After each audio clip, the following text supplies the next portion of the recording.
নমস্কার সকলকে। আজকে আমি করাবো অ্যাক্টিভিটি 16 উইংস ক্লাস 5-এর।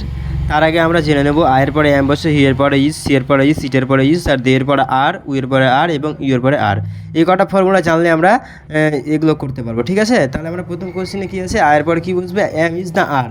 তাহলে আয়ের পরে আমরা জানি এম বসে, তাহলে এম এর টিক দিয়ে আমরা লিখে দেবো এম। ঠিক আছে, কেমন? এরপরে আমাদের কোশ্চেন থাকবে কি উই। উই এর পরে কী বসে, উই এর পরে আমরা ফর্মুলায় দেখেছি যে উই এর পর আর বসে।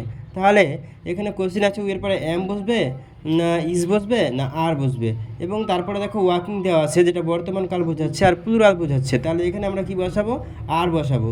তাহলে আমরা আর টিক দিব এবং উইয়ের পর আর বসাবো। কেমন? তাহলে আমরা কি করব, উইয়ের পর আর বসাবো। কেমন? এরপরে আমাদের আছে 3 নম্বর কোশ্চেনে দে। তাহলে দের পর কি বসে, দের পর আর বসে। আমরা জানি দের পর আর বসে, তাহলে আরে টিক দেবো এবং দের পর আর বসিয়ে নেব। এইভাবে আমরা 4 নম্বরটা করি। 4 নম্বরে কি আছে, হি। তাহলে হি এর পর কী বসে, ইজ। এর পরে ইজ। তাহলে আমাদের এখানে অপশানে ইজ কোথায় আছে, ইজ আমি রাইট দিলাম এবং তারপর সে হি এর পরে ইজ বসিয়ে নিলাম। কেমন? এরপর আমাদের আছে সি। সি এর পরে কী বসে, সি কিন্তু স্ত্রীলিঙ্গ, সি এর পরেও ইজ বসে। তাহলে সি এর পরে আমরা ইজ বসিয়ে নেব।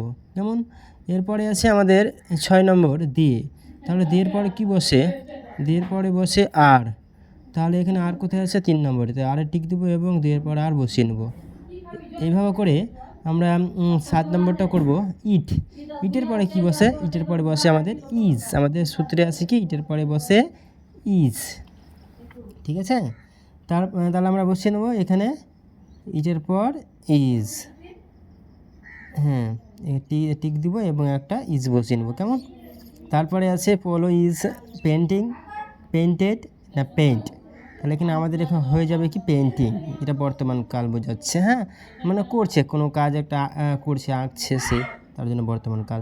তারপরে ইমরান অ্যান্ড সুজিত আর ড্যাশ কি ওয়ার্কিং না ওয়ার্কড। তাহলে এরাও বর্তমানে কাজ করছে, ওই জন্য সেটা হয়ে যাবে কি ওয়ার্কিং।